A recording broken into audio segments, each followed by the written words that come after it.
The sun hung low over Willow Creek, casting golden streaks across the sleepy town's main drag.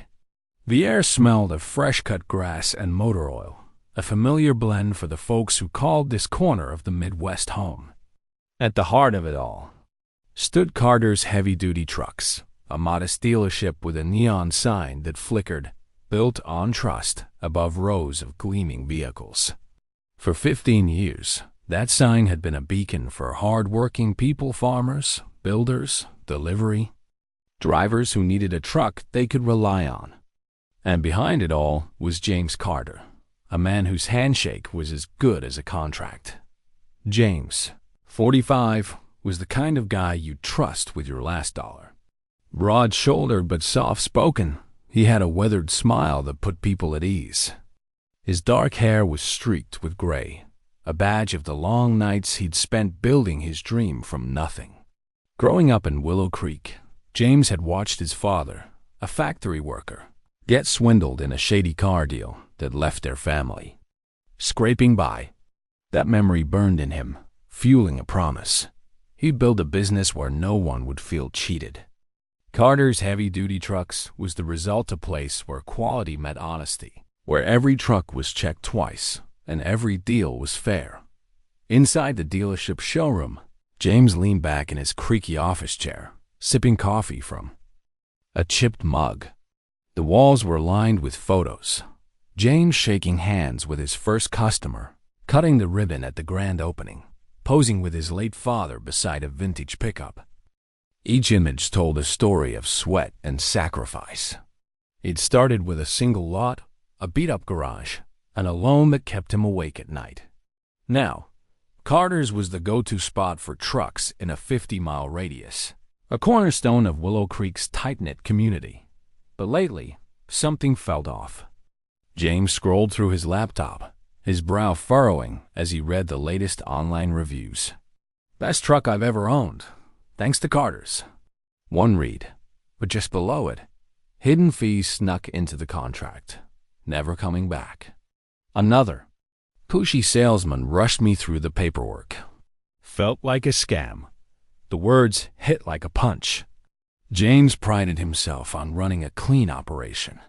How could this be happening under his nose? He glanced out his office window at the showroom floor. Salespeople chatted with customers, their smiles bright but practiced. The hum of conversation mixed with the faint rumble of a truck engine outside. Everything looked normal, too normal. James rubbed his temples, trying to shake the unease. Sales were steady, profits were up, but these reviews were a crack in the foundation of everything he'd built. The phone rang, snapping him out of his thoughts. It was Henry Dawson, a retired mechanic and old friend of James's father. "James, I hate to bother you," Henry said, his voice heavy. "Bought a truck from your place last month. Loved it, but they tacked on a $2,000 processing fee I didn't see coming. That's not the Carters I know." James's stomach twisted. "Henry, I'm sorry. I'll look into it and make this right. I promise." He hung up, his mind racing. Henry wasn't just a customer. He was family, the kind of man who taught James how to change a tire when he was 10. If Henry felt cheated, something was seriously wrong. He called Sarah Bennett, his assistant of 10 years, into his office. Sarah, a no-nonsense woman in her 50s with a sharp mind and a warm laugh, had been with James since the early days. She kept the books, handled complaints, and knew every customer by name. "Sarah, what's going on out there?" James asked, gesturing toward the showroom. "These reviews, Henry's call, it doesn't add up." Sarah sighed, her eyes flickering with worry. "I've noticed things, James. The sales team's been different, pushier. I overheard one of them talking about upselling packages that sound like nonsense. I think it's coming from Richard Lawson." She lowered her voice. "He's got the team scared, pushing them to hit impossible quotas." James's jaw tightened. Richard Lawson, his sales manager, had been with Carter's for 7 years. Polished and charismatic, Richard had a knack for closing deals, which was why James trusted him to run the floor. But scared, that wasn't the culture James had built. He leaned forward, his voice low. "You think Richard's behind this?" "I don't know," Sarah admitted, "but something's not right. You need to see for yourself." James stared at the photos on his wall, his father's proud grin staring back. He thought of the promise he'd made. No one would leave his dealership feeling used. If his own team was breaking that promise, he had to know. But walking in as the boss wouldn't work. People would hide the truth, put on their best faces. He needed to see the real Carters, the one customers saw when he wasn't around. That night, James stood in his bedroom, staring at his reflection in a cracked mirror. He traded his pressed slacks for faded jeans, his polished shoes for scuffed boots. He pulled on a worn flannel shirt and a baseball cap, tugging it low over. His eyes, his expensive watch stayed on the dresser, replaced by a cheap digital one. He practiced slouching, softening his confident stride into something hesitant. In the mirror, James Carter disappeared. In his place was Tom Hayes, a construction worker with $35,000 saved for a new truck. He climbed into his old Ford pickup, the one he hadn't driven in years, and headed for the dealership. His heart pounded as he turned onto the familiar lot. The neon sign glowed against the dawn sky, but it felt different now, less like a beacon, more like a warning. James took a deep breath, gripping the steering wheel. This was his place, his dream. But today, it was foreign territory. He stepped out, slouching as Tom Hayes, and walked toward the showroom. Inside, the air was thick with the scent of new leather and coffee. Rows of trucks gleamed under fluorescent lights, their chrome grills catching the glow. Salespeople moved like sharks, circling customers with practiced charm.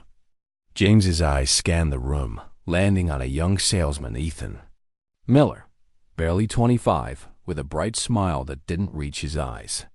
Ethan approached, extending a hand. "Welcome to Carter's Heavy-Duty Trucks. I'm Ethan. What brings you in today?" James cleared his throat, pitching his voice higher. "Name's Tom. Been saving up for a truck. Construction works. Rough on him, you know?" He forced a nervous chuckle, watching Ethan's reaction. Ethan's eyes lit up, but there was a flicker of unease. "Oh, we've got what you need, Tom. Heavy-duty models, perfect for your line of work. What's your budget?" "About $35,000, James said, scratching his neck like he was unsure. Ethan nodded, leading him to a silver truck. "This one's a beauty. Just came in. Strong engine, great towing capacity, and it comes with our exclusive Carter's protection package." He leaned in, lowering his voice.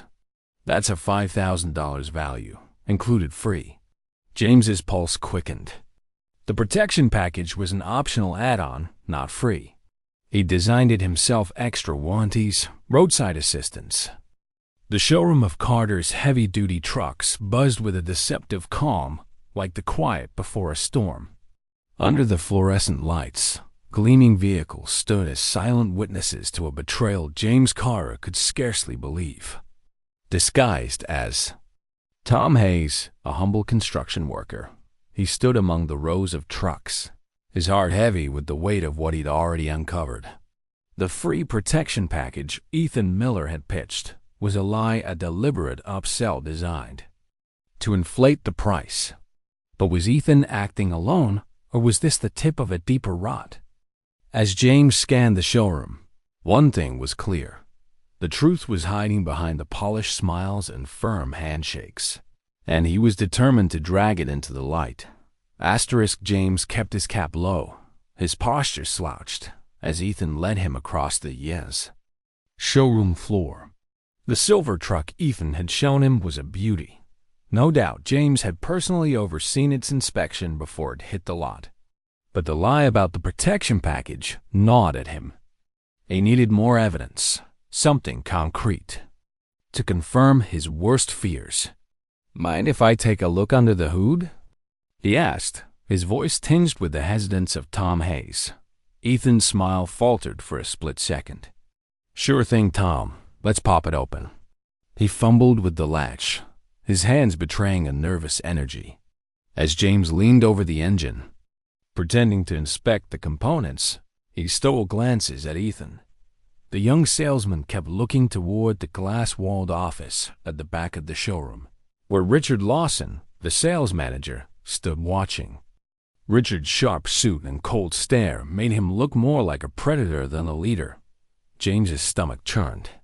He'd trusted Richard for years, but that look calculating, almost menacing, felt wrong. "Looks solid," James said, straightening up. "What's the deal with that protection package you mentioned? What's it cover?" He kept his tone curious, non-threatening, but his eyes locked onto Ethan's. Ethan shifted his weight, glancing at Richard again. "Oh, the usual.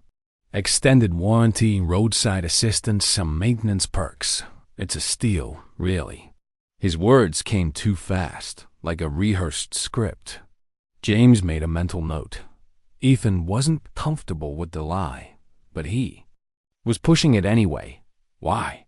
Before James could press further, a commotion erupted near the front desk. A middle-aged man in a delivery uniform, Daniel Foster, James would later learn, stood red-faced, arguing with another salesman. "This isn't right." Daniel's voice carried across the showroom. "My wife and I went over the numbers 10 times. We saved for 3 years for this truck. Now you're telling me there's a $4,000 delivery fee? That wasn't in the quote." The salesman, a wiry guy named Jake, held up his hands defensively. "Mr. Foster, it's all in the contract. Standard processing fees. I can show you standard." Daniel snapped. "You didn't mention it when we shook hands. This is our life savings." His voice cracked, and James felt a pang in his chest. He knew that tone, the sound of someone who trusted the wrong person. It was the same desperation he'd heard in his father's voice all those years ago. James watched as Richard glided over, his polished shoes clicking on the tile. "Mr. Foster, I understand your frustration," Richard said, his voice smooth as oil. "But these fees are clearly outlined in the fine print. If you can't cover them, we'll have to cancel the sale, and your deposit is non-refundable." His smile was a blade, sharp and cold. Daniel's shoulders slumped, defeat etched into his face. "You're stealing from us," he muttered, "Bud."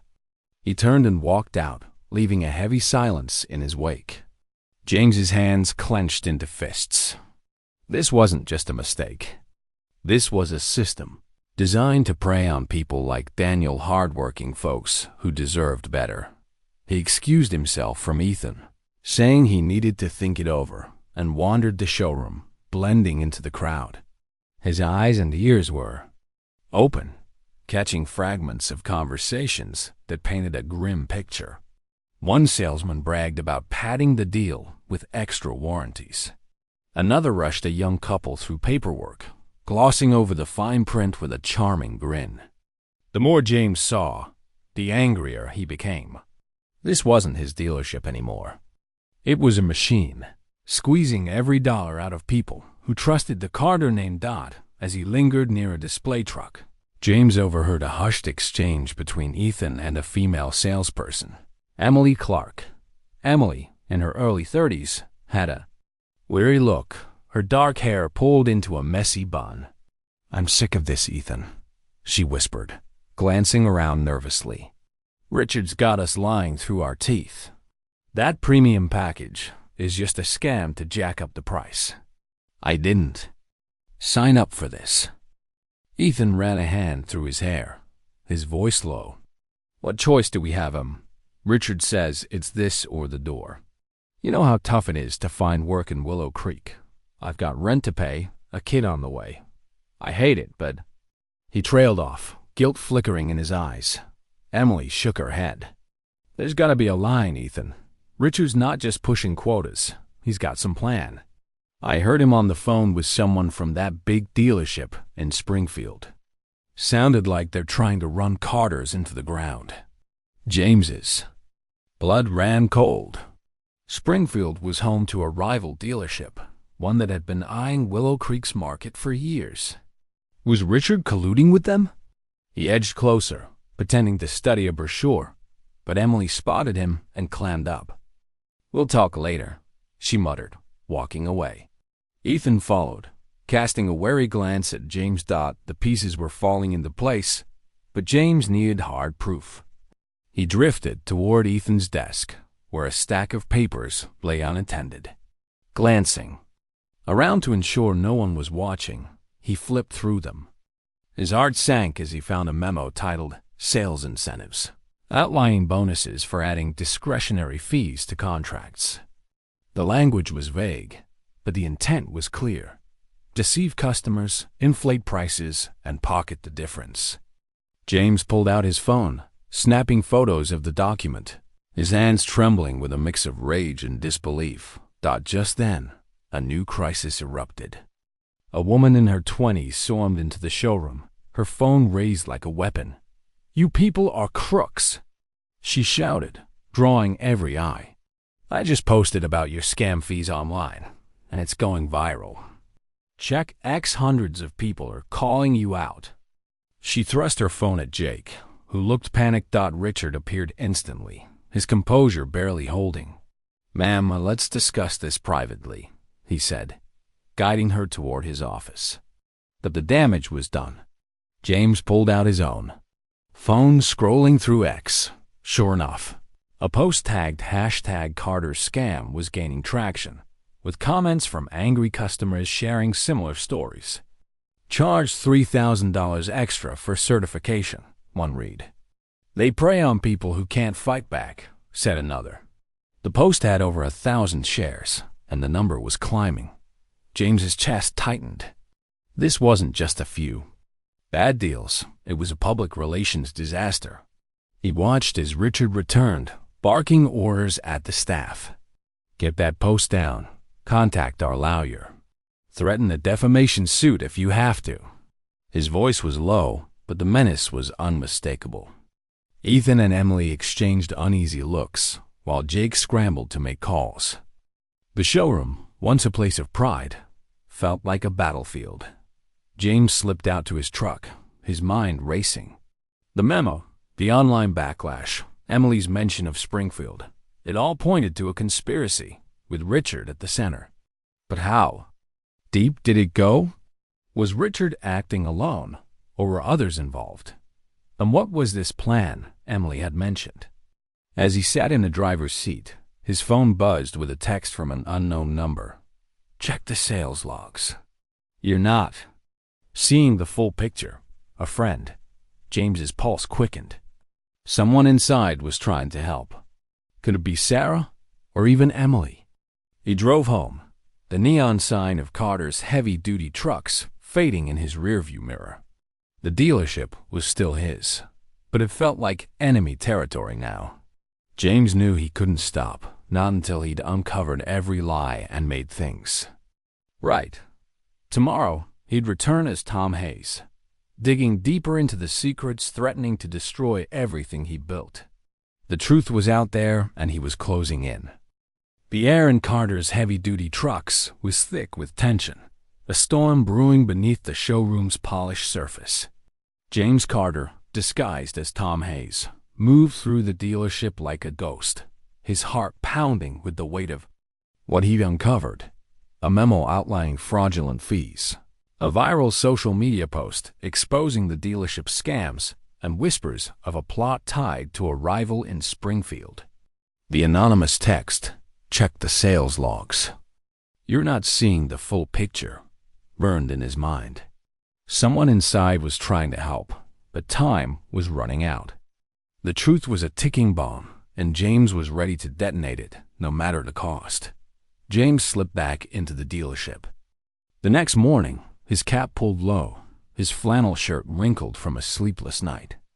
The showroom buzzed with uneasy energy. Salespeople whispered about the #Carter's scam post, which had now racked up thousands of shares on X. Richard Lawson's office door was shut, but his silhouette paced behind the glass, a predator cornered, but not yet defeated.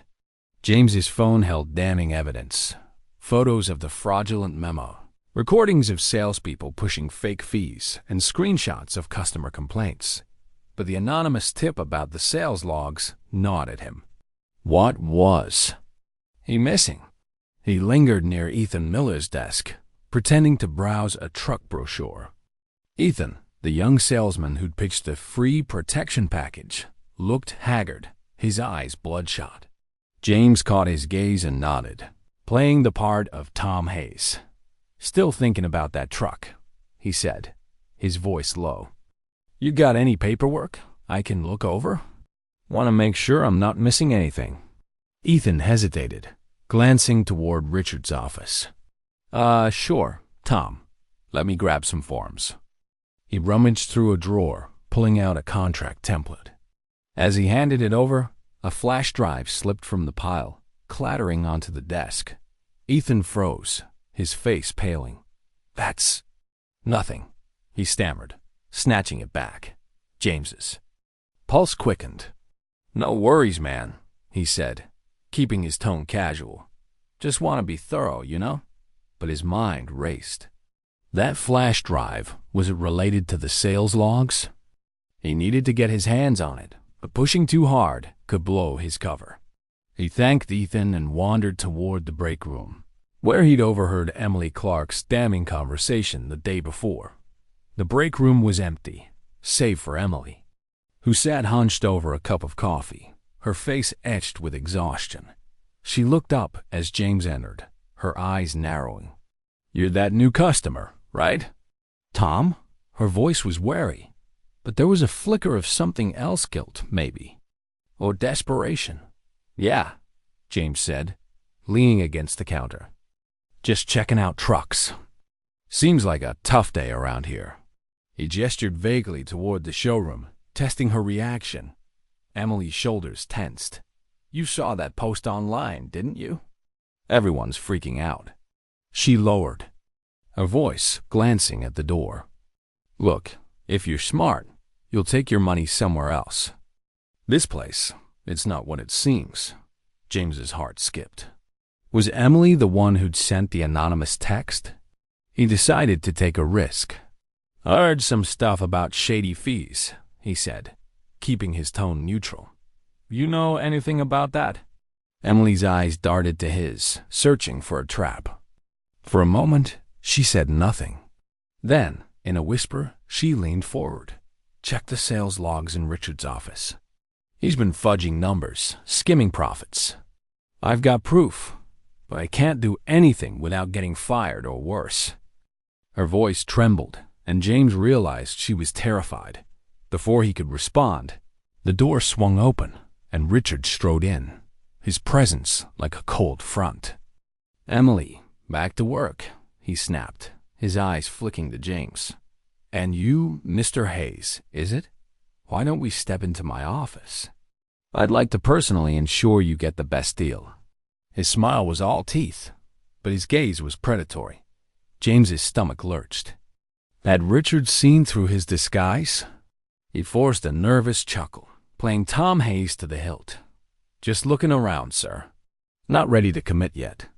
But Richard's hand was already on his shoulder, guiding him toward the office with a grip that felt more like a warning. Inside Richard's office, the air was stifling.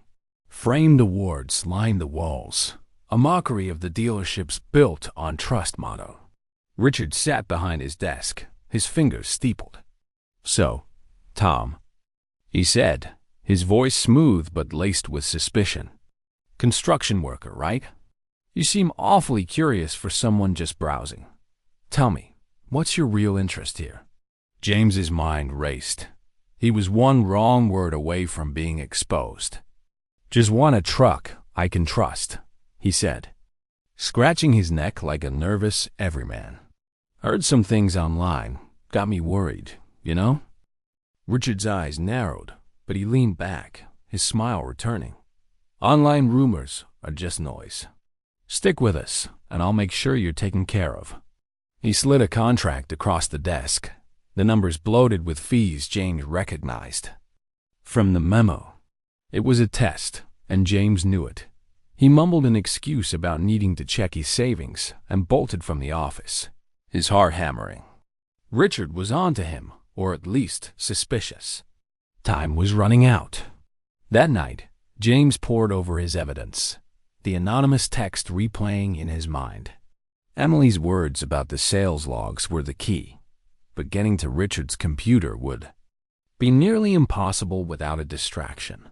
The next day, James returned, his resolve steeled. The showroom was quieter, the staff rattled by the ongoing social media storm. He spotted Sarah Bennett, his loyal assistant, organizing files near the front desk. Her eyes met his, and for a moment, he thought she recognized him. Could she be the anonymous tipster? Before he could approach, a plan formed. He needed chaos to slip into Richard's office. As luck would have it, chaos arrived. A local reporter showed up, camera in tow, asking for a statement about the #Carter's scam controversy. Richard was forced to deal with the press, leaving his office unguarded. James seized the moment, slipping inside and locking the door. His hand shook as he accessed Richard's computer, using a generic admin password Sarah had once shared for emergencies. The sales logs were there, and they were damning. Falsified revenue, hidden commissions, and transfers to an account linked to a Springfield dealership. Richard wasn't just scamming customers. He was sabotaging Carter's to benefit a rival. James copied the files to his phone, his breath shallow. But as he logged out, the door handle rattled. "Who's in there?" Richard's voice boomed. James froze, his cover seconds from blowing. Thinking fast, he unlocked the door and slumped into a chair, playing the confused customer. "Sorry." "Man, got lost looking for the bathroom," he mumbled, tugging his cap lower.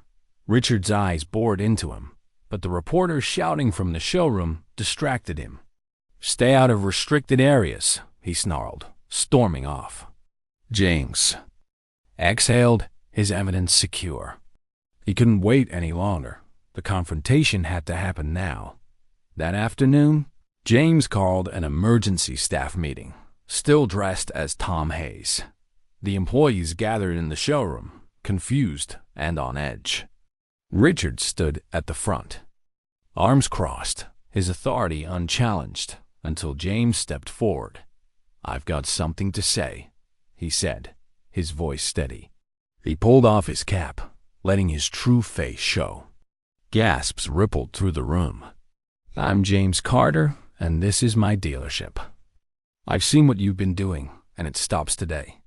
The room fell silent, all eyes on him. James held up his phone, playing a recording of Ethan pitching fake fees, then displayed the memo and sales logs on a projector. "This isn't what Carter stands for," he said, his voice thick with emotion. "I started this place to help people, not rob them. My father taught me that trust is everything, and you've been breaking it." Richard's face went pale, but he recovered quickly. "This is absurd, James. You're blowing this out of proportion. The market's tough. We had to get creative to stay competitive. You've been checked out, leaving me to clean up your mess." James's blood boiled. "Creative? You call stealing from hardworking people creative?" He turned to the staff. "I trusted you, all of you. But Richard's been leading you down a path that's destroying us. I'm ending it." "Richard, you're fired, effective immediately." The room erupted. Some employees shouted in protest, loyal to Richard's charm. Others, like Ethan, looked ashamed, their heads bowed. Emily stepped forward, her voice trembling. "He's right. I've got copies of every shady contract Richard pushed. I'm done lying." She handed James a USB drive, her own evidence, confirming the flash drive he'd seen. Richard stormed out, vowing to sue, but the damage was done. James faced his staff, his heart heavy. "I failed you by not seeing this sooner," he said. "But we're gonna fix this together. Anyone who wants to make things right, stay. The rest, there's the door." Ethan raised his hand, his voice shaky. "I messed up, Mr. Carter. I want to help fix it." One by one, others followed. Emily, Sarah, even Jake, though some walked out, loyal to Richard's regime. James felt a flicker of hope, but the road ahead was daunting. The dealership's name was tarnished, and the truth had only begun to surface. The showroom of Carter's heavy-duty trucks stood quieter now, the echoes of James Carter's confrontation with Richard Lawson still lingering in the air. The neon sign outside flickered, its "built on trust" motto both a promise and a challenge. James had ripped away the veil of deception, exposing a system of lies that had tainted his life's work. But the truth came at a cost. The dealership's name was smeared across Willow Creek, plastered in angry ex-posts and local headlines.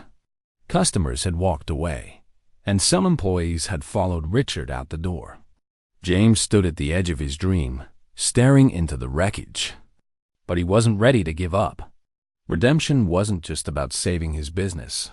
It was about honoring the people who trusted him. And he'd fight for every inch of ground. James woke the morning after the confrontation with a fire in his chest. The dealership was his battlefield now, and he was ready to wage war on the damage done. He gathered the remaining staff in the showroom, their faces a mix of guilt, hope, and uncertainty. Ethan Miller, the young salesman who'd pushed fake fees under Richard's orders, stood with his head bowed. Emily Clark, who'd handed over her own evidence against Richard, clutched a coffee mug, her eyes resolute. Sarah Bennett, James's loyal assistant, gave him a nod of encouragement. The team was smaller. Jake and a few others had left, unwilling to face the fallout, but those who stayed were ready to rebuild. "This ends now," James said, his voice steady but fierce. "Every customer who was cheated gets their money back. Every lie we told, we own up to. We're not just fixing contracts, we're fixing trust. If you're with me, you're all in. No half measures." He scanned the room, meeting each pair of eyes. "We start today." Sarah stepped forward, holding a stack of files. "I've pulled every contract from the last 2 years with questionable fees," she said. "It's over 100 customers, James. Refunding them will cost us." And she hesitated, her voice dropping. "The bank called. Our line of credit is under review because of the bad press." James's stomach sank. He'd known the financial hit would be brutal, but hearing it laid bare stung. Still, he squared his shoulders. "Then we tighten our belts. No bonuses. No overtime. I'll take a pay cut myself. Whatever it takes to make this right." The team nodded, some reluctantly, but Ethan raised his hand. "I want to help call the customers," he said, his voice shaky but earnest. "I sold some of those deals. I need to own it." Emily joined in, offering to cross-check the contracts for accuracy. James felt a spark of hope. The road ahead was steep, but he wasn't alone. The first calls were grueling. James dialed Henry Dawson, the retired mechanic and friend of his father, who'd been hit with a surprise fee. "Henry, it's James Carter," he began, his throat tight. "I'm sorry. We failed you. That $2,000 fee was wrong, and I'm refunding it today, plus interest. Can you forgive us?" Henry's silence was deafening, but then he sighed. "I knew your dad, James. He'd be proud you're owning this. But you've got work to do. Folks around here are mad." He paused, his voice softening. "I'll spread the word you're trying." One by one, James and his team called every affected customer, offering refunds and apologies. Some hung up, their trust too broken. Others, like a farmer named Clara Brooks, were moved to tears. "I thought you'd forgotten us little folks," she said. "Thank you for making it right." Each call chipped away at the dealerships. Coffers but rebuilt a piece of its soul. But the world outside wasn't forgiving. A local newspaper, the Willow Creek Herald, ran a front-page story. Carter's heavy-duty trucks caught in scam scandal. The article detailed customer complaints and quoted the viral X post, painting the dealership as a predator. Sales plummeted, the lot emptier than James had ever seen. Whispers spread through town. Neighbors who once waved now avoided his gaze. At the diner, worse, a new threat emerged. Sarah burst into James's office one afternoon, her face pale. "Richard's suing us," she said, holding a legal notice.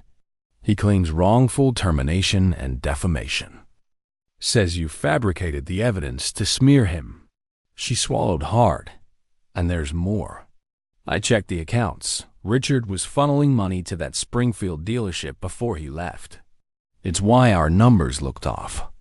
James's hands clenched the desk. Richard wasn't just a traitor. He was a saboteur, and now he was fighting dirty.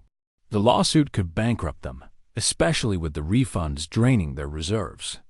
"Get our lawyer on this," he told Sarah, "and keep digging into those transfers. We need proof Richard was colluding with Springfield."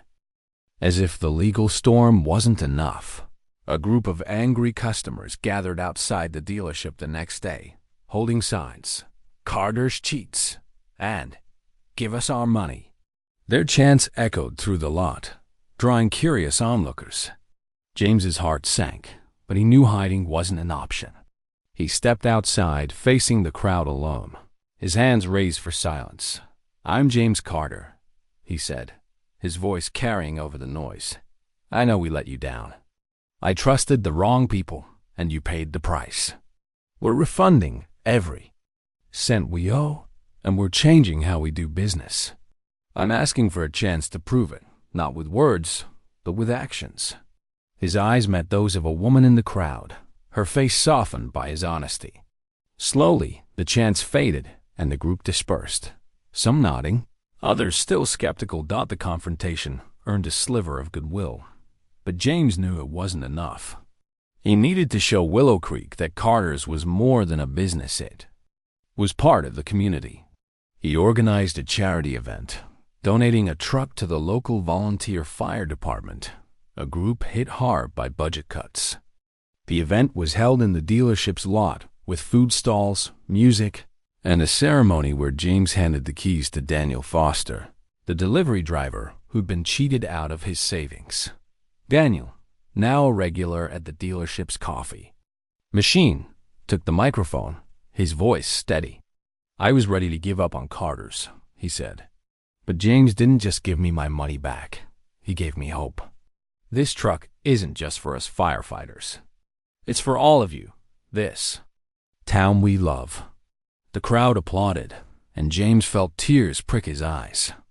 For the first time in weeks, he saw a glimmer of the trust he'd lost. The team rallied around the event's success. Ethan, inspired by Daniel's words, posted on X about his role in the scams and his commitment to change, tagging #Carter's comeback. The post gained traction, with locals sharing stories of James's refunds and the fire truck donation. Emily redesigned the dealership's contracts, making them crystal clear, and trained the staff on ethical sales. Sarah uncovered more evidence of Richard's transfers, strengthening their defense against his lawsuit. But the fight wasn't over. The bank tightened their credit line, and Richard's lawyer sent aggressive demands, hinting at a public smear campaign. James stood in the showroom one evening, staring at the "Built on Trust" sign. The neon flickered, just like his resolve. He thought of his father, who taught him that trust was earned through action, not promises.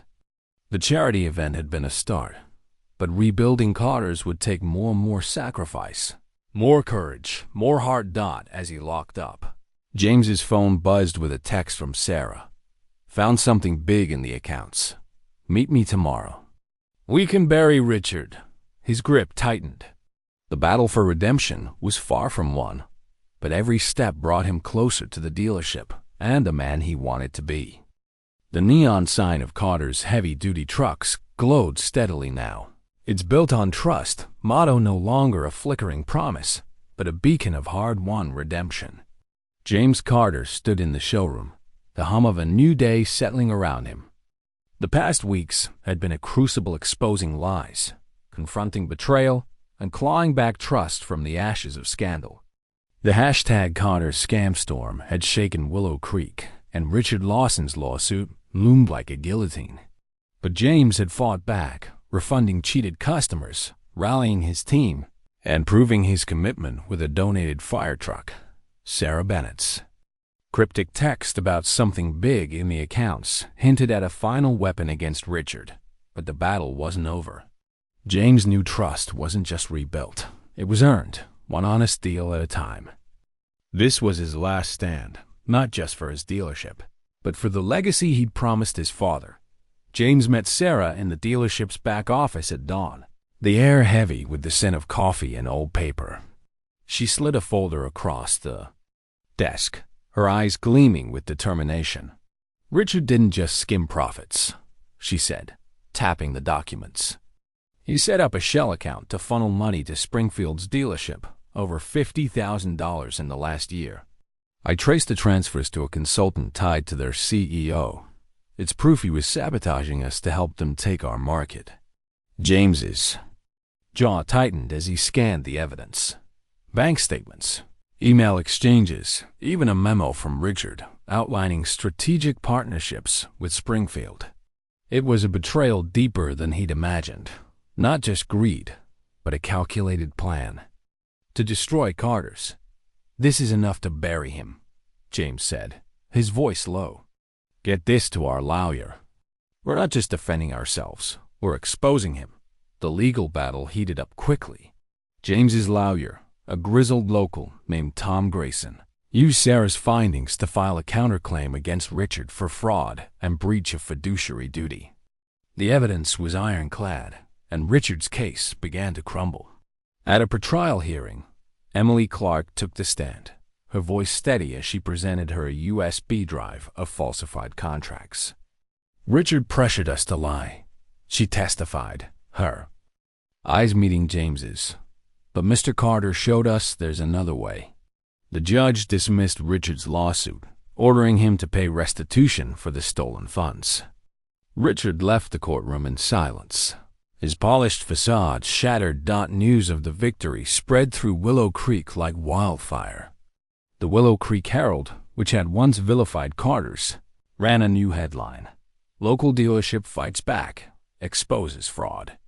The article praised James's refunds and the fire truck donation, quoting Daniel Foster, "Carter's isn't just a business, it's family." Online, the #Carter's comeback hashtag gained momentum, with Ethan Miller's honest ex-post drawing thousands of likes. Customers began returning, their skepticism replaced by cautious hope. James seized the moment to cement the change. He promoted Sarah to general manager, trusting her to uphold the dealership's values. Ethan and Emily became trainers, teaching new hires about transparent sales practices. The contracts Emily redesigned, clear, no fine print, became a model. For the industry, earning Carter's a feature in a regional business journal. James implemented a community outreach program, offering free vehicle inspections to low-income families and sponsoring local events like the Willow Creek Harvest Festival. Each step was a brick in the foundation of trust he was rebuilding. One afternoon, as James checked the truck's engine in the service bay, Daniel Foster walked in, his delivery uniform swapped for a clean button-up. "Got a minute, James?" he asked, holding a set of keys. "I'm here to pick up my truck, the one I was promised at the right price." His eyes shone with gratitude. "You didn't just give me a vehicle. You gave me back my faith in people." James handed him the keys, his throat tight. "We're not just selling trucks, Daniel. We're building something bigger, a community that stands together." As Daniel drove off, James stood in the lot, the neon sign casting a warm glow. He thought of his father, who taught him that integrity was the only currency that mattered. For the first time in months, he felt whole. The final surprise came from an unexpected source. The Springfield dealership, implicated in Richard's scheme, sent a letter of apology, signed by their CEO. We were unaware of our consultant's actions, it read. We'd like to collaborate on a regional safety campaign, combining our resources for Willow Creek's benefit. James was wary, but Sarah convinced him to accept. It's a chance to show we're bigger than grudges, she said. The campaign launched at the Harvest Festival, with Carter's and Springfield co-sponsoring a truck rally that raised funds for the fire department. The event drew hundreds, a symbol of reconciliation and renewal. To mark the dealership's rebirth, James hosted a grand reopening ceremony. The lot was packed with locals, farmers, teachers, firefighters, even Clara Brooks, the farmer who'd cried during his apology call. Food trucks lined the street, and a band played bluegrass under string lights. James took the stage, his voice steady but emotional. We fell hard, he said, looking out at the crowd. But you gave us a chance to stand back up. Trust isn't a slogan. It's a promise we'll keep every day. Thank you for believing in us. Daniel Foster joined him, sharing his story of betrayal and redemption. This man fought for us, he said, pointing to James. He's not just selling trucks. He's building a legacy. The crowd cheered, and James felt a weight lift. The scars of the scandal would remain, but they were proof of a battle won as the night wound down. James stood by the showroom, watching families laugh and kids chase fireflies. Sarah approached, a rare smile on her face. You did it, James. Your dad would be proud. He nodded, his eyes on the neon sign. We did it, he corrected, and we're just getting started. The story of James Carter and Carter's heavy-duty trucks is more than a tale of a business saved. It's a testament to the power of integrity in a world too often swayed by greed. James's journey reminds us that trust is fragile, easily broken by those who prioritize profit over principle. Yet it also shows that redemption is possible, not through grand gestures, but through consistent, courageous actions. His willingness to face his failures, apologize to those he'd wronged, and rebuild with transparency offers a universal lesson. Doing the right thing, even when it hurts, is the foundation of any lasting legacy. This story speaks to the humanistic values we all share: empathy, accountability, and the belief that communities thrive when we lift each other up. James didn't just save his dealership. He restored faith in Willow Creek, proving that one person's commitment can ripple outward, healing wounds and inspiring change. It challenges us to ask, what would we do in James's shoes? Would we fight for what's right, even at great personal cost? These questions linger, urging us to carry integrity into our own lives, whether in business, relationships, or the quiet moments when no one's watching. Stories like James Carter's remind us of the power of kindness, courage, and standing up for what's right. If this journey touched your heart, made you think, or inspired you to act, we'd love to hear from you. Drop a comment below, tell us where you're reading from and how this story resonated with you. Share it with friends, family, or anyone who needs a reminder that integrity still matters. A simple share can spark change, just like James's actions did. If you're new here, hit that subscribe button and join the Legacy Stories community. We're dedicated to bringing you heartfelt tales of resilience, redemption, and the human spirit every week. There's more where this came from: stories that uplift, challenge, and remind us what it means to be human. Until next time, keep fighting for what's right. See you soon.